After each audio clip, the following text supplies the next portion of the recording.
Jail term awaits promoters of Ponzi schemes as President Bola Tinubu signs Investment and Securities Bill 2024 into law. If you are caught in a Ponzi market arrangement, you have a risk of going to jail for 10 years. INEC rejects petition for the recall of Senator Natasha. Good evening and thanks for joining us on NTA Parliament News. I am Stella Inamiti. A minimum of 10-year jail term and 20 million naira fine now awaits those found guilty of promoting Ponzi schemes in Nigeria.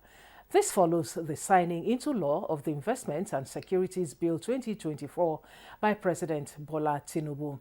Other highlights of the law, as explained by the Chairman Senate Committee on Capital Markets, Senator Osita Izunaso, include the recognition of cryptocurrency as a form of security in Nigeria, which will enable Nigerians trade in digital assets under the regulation of the Securities and Exchange Commission to ensure transparency and protect investors.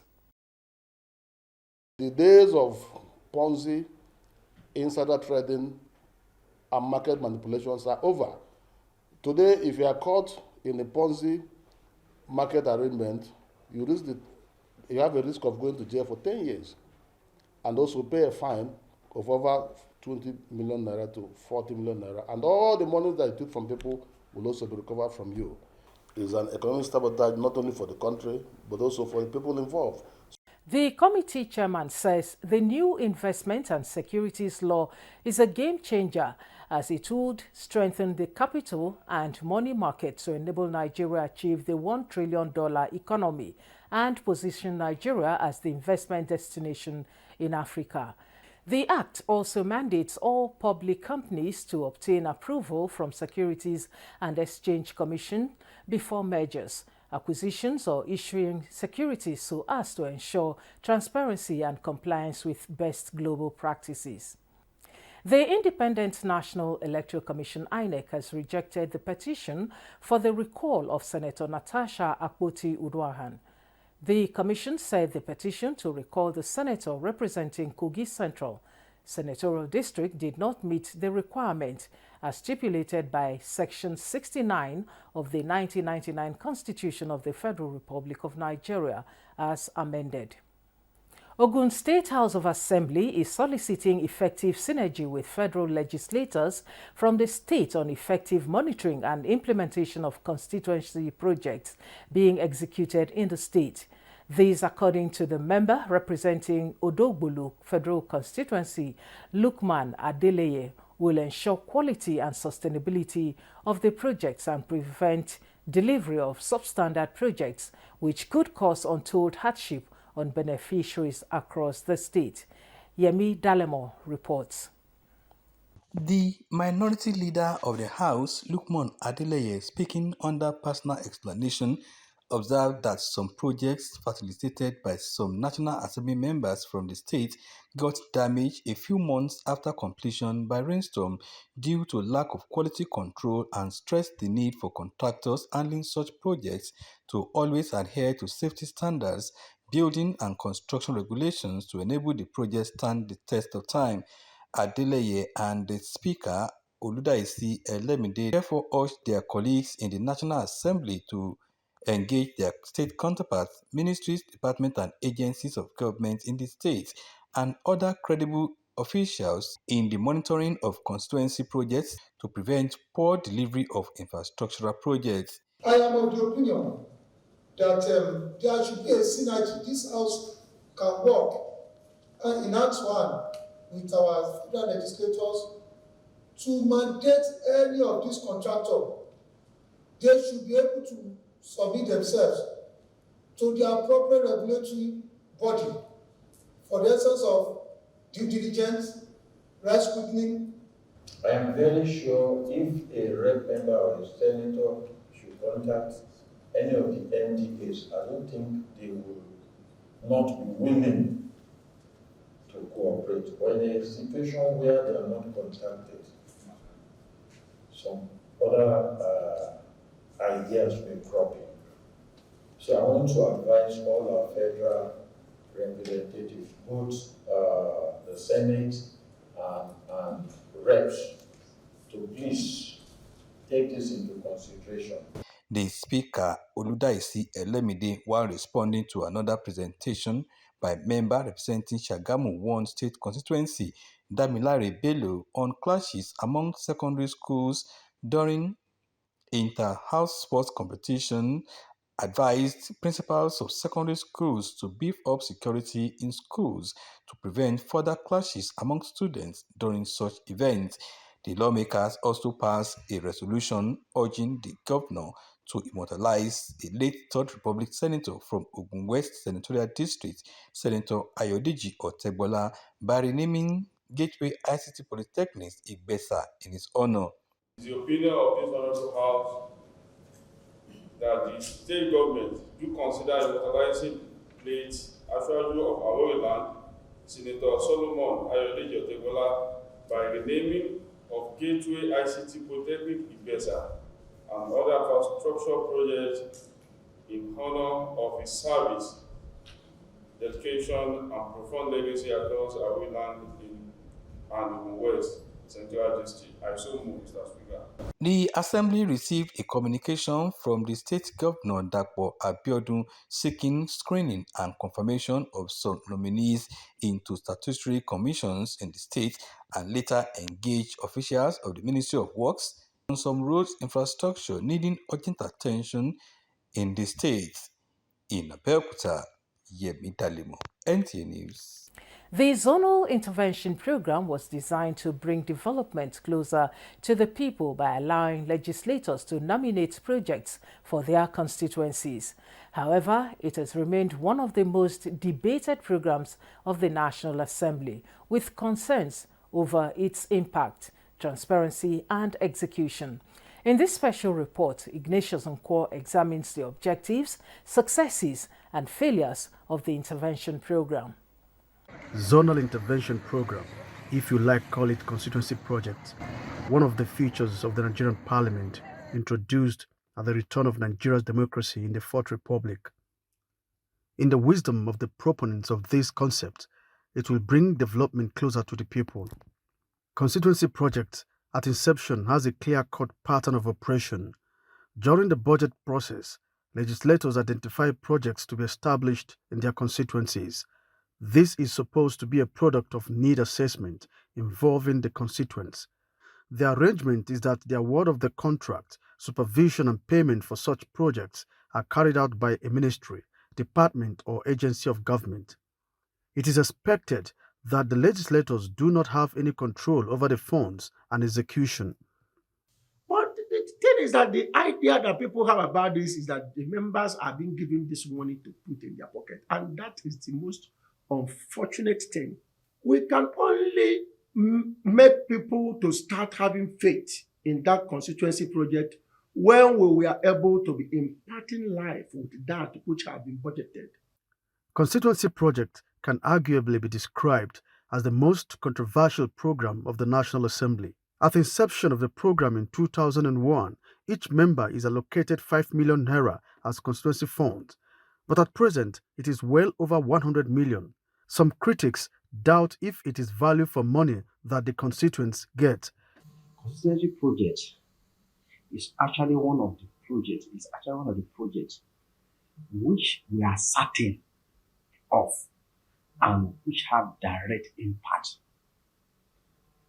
on the life of the people. There is always a ceiling. You will say that yes, this is my ceiling for budget, but my budget in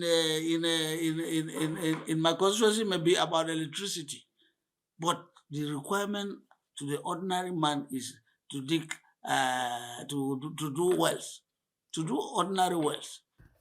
On the 8th of November 2023, Budget, a civil society organization that tracks the implementation of constituency projects across the country, released its 2022 report, where it revealed that out of 3,691 projects tracked in 22 states between August 2022 and August 2023, only 337 were completed.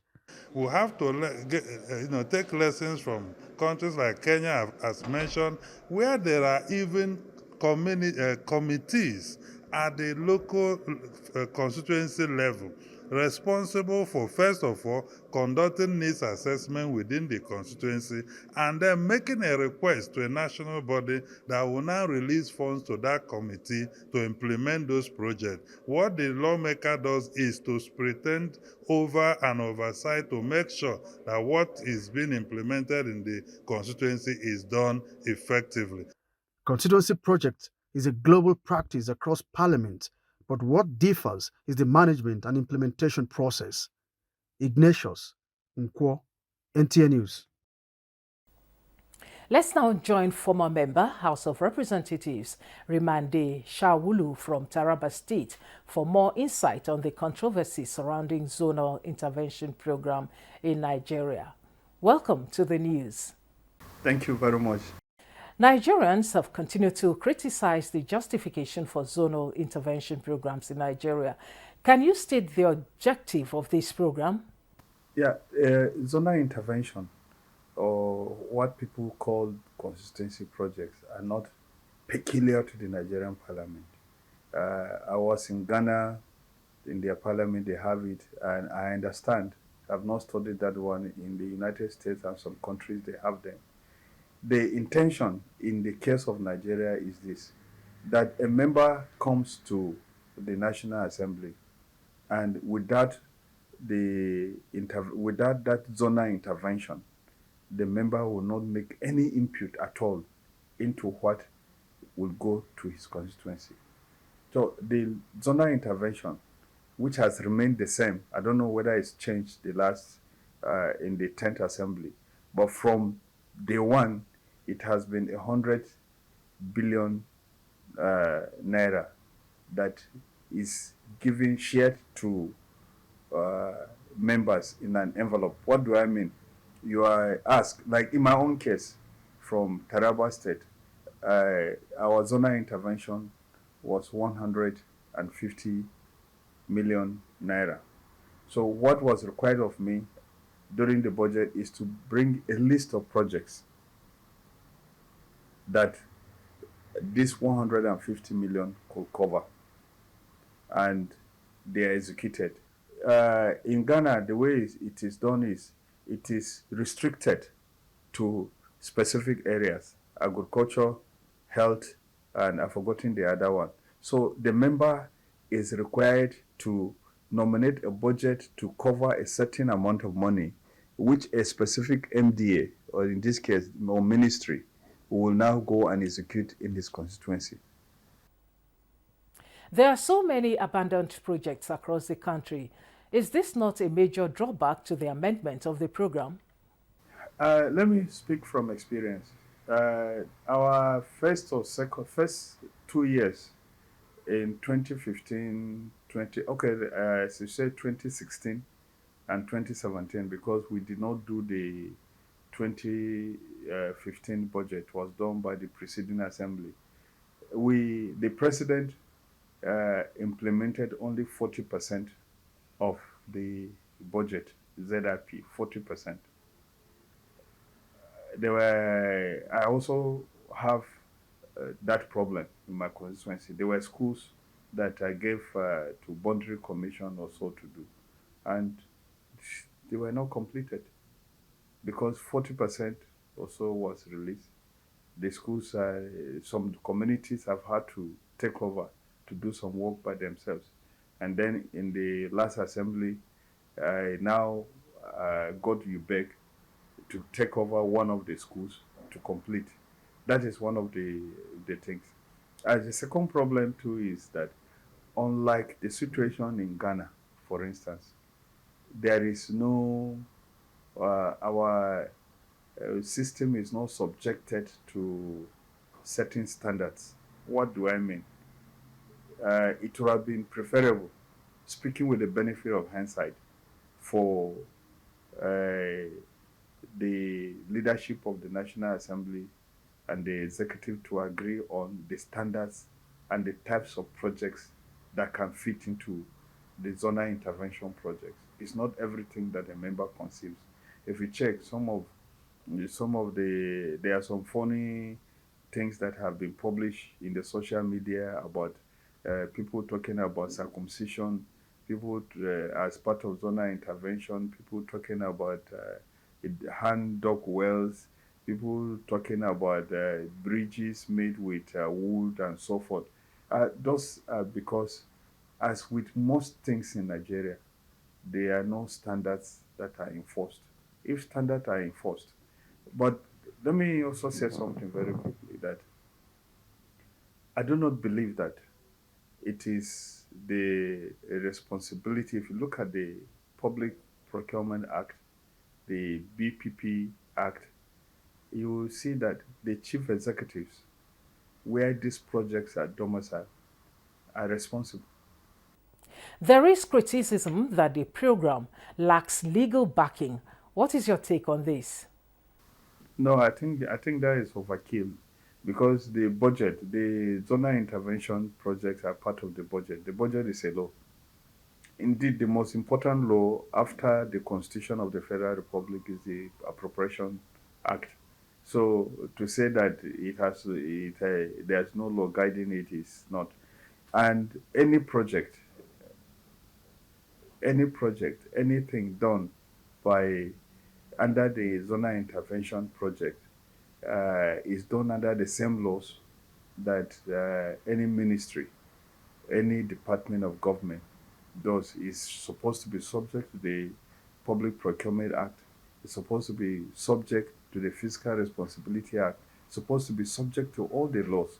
So if you now come and you want to make a law again, you see, part of the challenge that we have in Nigeria is that we are making so many laws to make up for our lack of morality and accountability and for our corruption.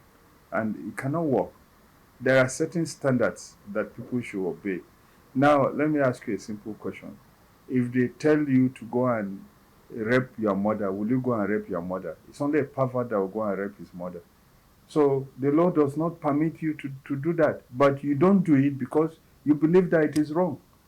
The law does not permit anyone to go and carry a ballot box to run away with it. The law does not permit any judge to collect money from any litigant and give judgment. People are going against the law, and you want to make laws to add laws. Add laws to what? People are disobeying the law. It's not that we don't have laws that guide our activities in this country.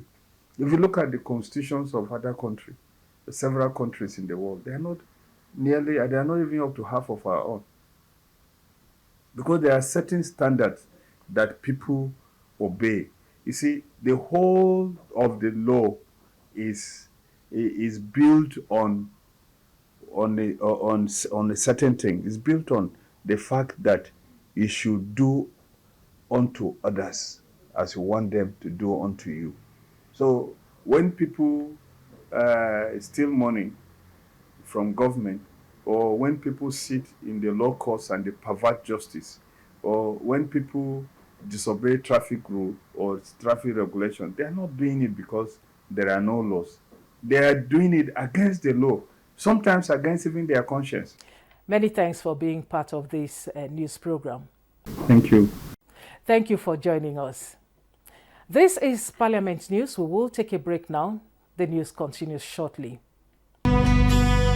Are you looking for a short channel to make your business, goods and services go viral? Look no further, as NTA Parliament is your short channel. Take advantage of our wider reach and advertise your products and services on NTA Parliament DSTV channel 370, GoTV channel 126, StarTimes channel 306, and Free TV channel 706. For more inquiries, contact the Marketing Department, NTA Parliament, NTA Headquarters Area 11 Garki Abuja, or call these numbers 080-383-40464 or 080-770-78055. NTA Parliament, strengthening Nigeria's democracy. Thanks for staying with us. In January, Nigerians woke up to the news of Mudashiru Obasa's removal as Speaker of the Lagos State House of Assembly, a development that plunged the Assembly into crisis.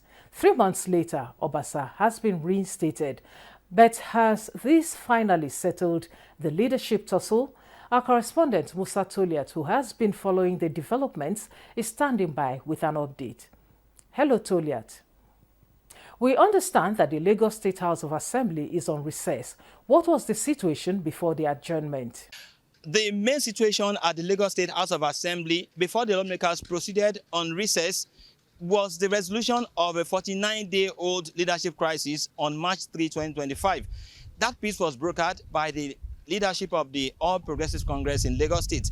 And that particular situation saw the removed speaker, Mudashiru Obasa, reinstated, while the former speaker, Mojisola Lasbad Miranda, resigned her position as the Speaker of the House of Assembly. Now, some principal officers also resigned their positions and they were nominated for other principal positions. And Mojisola Miranda was nominated as the Deputy Speaker of the Lagos State House of Assembly. Can you say the crisis in the Assembly has settled down?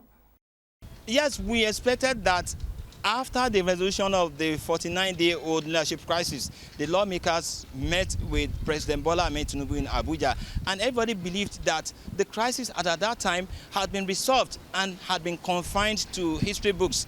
But what we saw was that the incumbent speaker, Mudashiru Obasa, refused to withdraw the lawsuit he has at the Lagos High Court, challenges removal, its initial removal as the Speaker of the House of Assembly on January 13, 2025. It definitely created a lot of misgivings among the lawmakers who were at the last sitting of the court. And as I speak, we are expecting judgment on that particular lawsuit. The suit actually started on February 28, 2025. In your own opinion, do you think the crisis affected legislative agenda of the Assembly? To say that the crisis affected the legislative agenda of Lagos State House of Assembly would be an understatement. This is because the lawmakers were sharply divided in the wake of the leadership crisis. 35 lawmakers were loyal to the then Speaker, Mojisola Miranda, while 3 were in support of the removed Speaker, Lagos House of Assembly. Again, there was a situation where legislative staff were asked to work from home and stay off duty before the final resolution of the crisis on March 3, 2025. There were also accusations and counter-accusations on purchase of vehicles, which of course had a space in the crisis. So in all of these distractions and obstructions, legislative agenda of the House of Assembly was definitely a victim. Recall that March 21, 2025, speakers and majority leaders across the Houses of Assembly in the country converged on Lagos to discuss about how they can harmonize and adopt standing orders for the Houses of Assembly. Lagos State House of Assembly Speaker and the majority leader were conspicuously absent. So it will be interesting to see what the House of Assembly does with the harmonized standing orders when the House finally reconvenes. Many thanks, Toliat, for joining us. Moving on, in the spirit of encouraging religious harmony, the member representing Barkin Ladi Riom Federal Constituency in the House of Representatives, Doliop Form, hosted the Muslim community in his constituency to an iftar. Correspondent Joy Shukumel has details.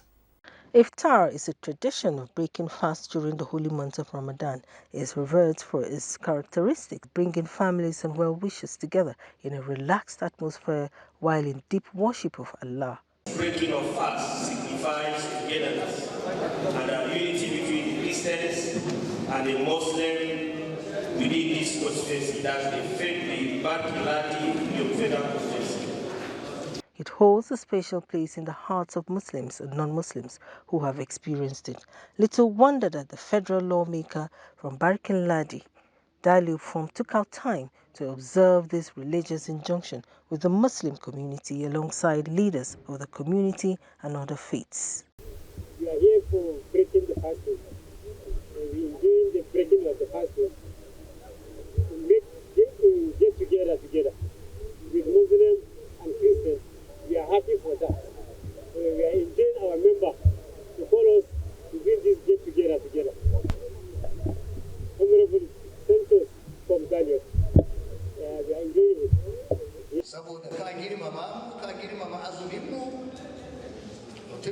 Because you've respected us, we will also respect you in return.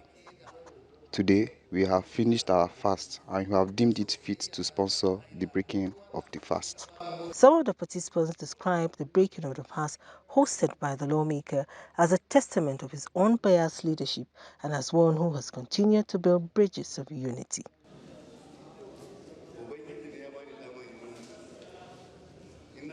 God Almighty gave me the opportunity to host this gathering. I invited all the Muslim community in my constituents to host the breaking of fast for peace, harmony, and togetherness. And I thank you all for honoring my invitation. May God bless you all. You people are my constituents. Anything that affects you also affects me. Feel free to ask me for anything. Muslim, Christians, Fulani, let's live in peace in this constituency. The community urged other political and community leaders to borrow a leaf from Representative Dalip from Joyce Sukumel, NTA News. And that's our package this evening. You can follow us for news updates on our social media handles showing on your screen. Thanks for watching and do have a great evening. I am Stella Inameti.